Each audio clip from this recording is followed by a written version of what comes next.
প্রিয় শিক্ষার্থী বন্ধুরা, ক্লাস 12 ফোর্থ সেমিস্টার ইতিহাস পরীক্ষার একদম দোরগোড়ায় দাঁড়িয়ে তোমাদের জন্য নিয়ে চলে এলাম ইতিহাস বিষয়ে 8 মার্কের বড় প্রশ্নের একটা complete full and final suggestion. 3টি প্রশ্ন পরীক্ষাতে আসবে, তার জন্য আমরা তোমাদেরকে মাত্র 5 থেকে 6টি প্রশ্ন পড়তে বলবো। যে প্রশ্নগুলো পড়া থাকলে তোমরা অবশ্যই করে পরীক্ষাতে 8 মার্কের প্রশ্ন কমন পাবে। পরীক্ষার একদম লাস্ট মিনিট প্রস্তুতি হিসাবে যে প্রশ্নগুলো বলে দেব, শুধুমাত্র সেই প্রশ্নগুলো 8 মার্কের জন্য খুব ভালো করে পড়ে রাখো। আশা করব এখান থেকেই তোমরা সমস্ত প্রশ্ন কমন পেয়ে যাবে। আর নেক্সট ভিডিওতে আমরা 3 ও 4 মার্কের বড় প্রশ্নের জন্য ঠিক কোন প্রশ্নগুলো পড়তে হবে সেটা নিয়ে আলোচনা করে দেব। চলো আজকের এই ভিডিওতে দেখে নেওয়া যাক ইতিহাস বিষয়ে 8 মার্কের জন্য ঠিক কোন প্রশ্নগুলো তোমরা পড়বে, কোন প্রশ্নগুলো পড়া থাকলে তোমরা হুবহু পরীক্ষাতে 8 মার্কের বড় প্রশ্ন কমন পাবে। প্রথম প্রশ্ন, আলিগড় আন্দোলনের সাংস্কৃতিক ও রাজনৈতিক গুরুত্ব ব্যাখ্যা করো। ইম্পর্টেন্ট প্রশ্ন, খুব ভালো করে পড়বে। এরপর দ্বিতীয় প্রশ্ন, ভারতীয় রাজনীতি ও অর্থনীতিতে প্রথম বিশ্বযুদ্ধের কী কী প্রভাব পড়েছিল। এই প্রশ্নটি তো সবচেয়ে বেশি ইম্পর্টেন্ট, কাজেই খুব ভালো করে পড়বে। এরপর 3 নম্বর প্রশ্ন, ভারতের স্বাধীনতা আন্দোলনে আজাদ হিন্দ ফৌজের সংগ্রামের বর্ণনা দাও। এই সংগ্রাম কেন ব্যর্থ হয়েছিল। ভেরি ইম্পর্টেন্ট প্রশ্ন।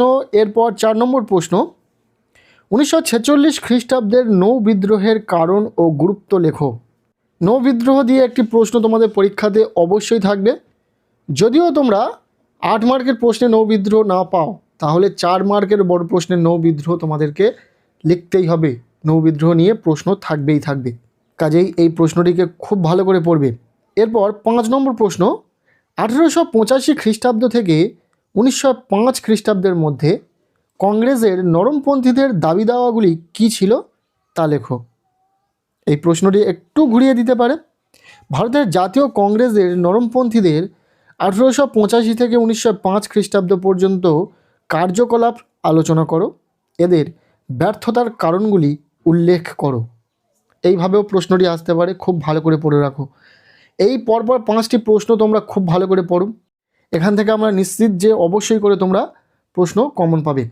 এরপর নেক্সট যে প্রশ্নটি রয়েছে 6 নম্বর প্রশ্ন, সর্বভারতীয় মুসলিম লীগ প্রতিষ্ঠার পটভূমি ও প্রেক্ষাপট আলোচনা করো।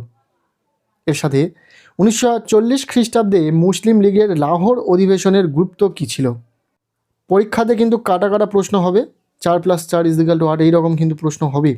এরপর শেষ যে প্রশ্নটি রয়েছে, সাইমন কমিশন কেন গঠন করা হয়েছিল, এই কমিশনের বিরুদ্ধে ভারতীয়দের প্রতিক্রিয়া কী ছিল, সাইমন কমিশনের ব্যর্থতার কারণ লেখো। ব্যাস, এই 7টি প্রশ্ন তোমরা পড়বে। তবে যারা এই 7টি প্রশ্ন পড়তে পারবে না, চাইছো যে স্যার আরও কম প্রশ্ন দাও, আরও কম প্রশ্ন বলে দাও যেগুলো আমরা পড়তে পারবো, তাদেরকে বলবো প্রথম যে 5টি প্রশ্ন বলে দিয়েছি ওই 5টি প্রশ্ন তোমরা খুব ভালো করে পড়ো, ওখান থেকেই তুমি প্রশ্ন পরীক্ষাতে কমন পেয়ে যাবে।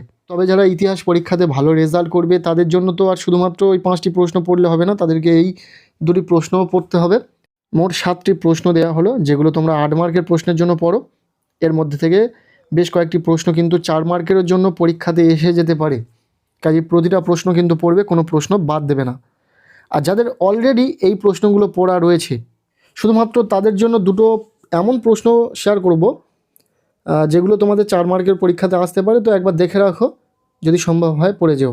4 মার্কের জন্য প্রশ্ন পড়তে হবে। কী কী প্রশ্ন?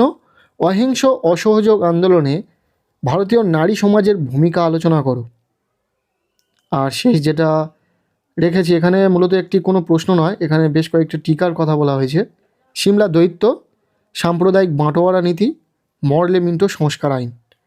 এই 3টি টিকা তোমরা খুব ভালো করে পড়ে রাখো। এখান থেকে 100% একটি টিকা পরীক্ষাতে অবশ্যই আসবে 4 মার্কের প্রশ্নের জন্য।